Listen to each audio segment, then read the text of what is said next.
We're standing in an alcove of a lovely courtyard in the Vatican, and we're looking at Laocoön. This man Laocoön was a Trojan priest, and he knew that the gift that had arrived outside of the gates of the city of Troy from the Greeks, their enemies, was in fact a trick, and he tried to warn the city. It was rediscovered by accident in the 16th century when a farmer who was plowing a field happened to come across the edge of this statue coming out of the ground.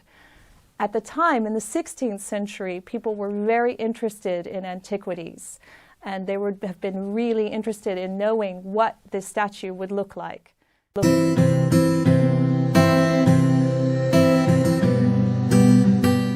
Making forgeries of antiquities would have paid a sculptor considerably more than he would have made for a contemporary object. The idea that Michelangelo carved the Laocoön is very interesting. It makes us rethink the whole nature of the sculpture and of its discovery.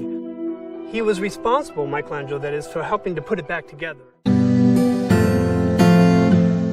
The statue, reasonably thought to be commissioned by those final rulers of an autonomous Pergamum, seems to warn against another episode like the fall of Troy, which makes sense.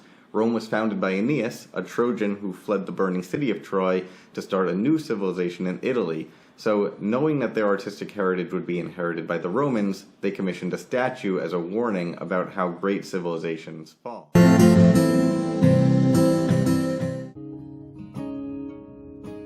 Now one long day in our history's past, there once was a man and his sons.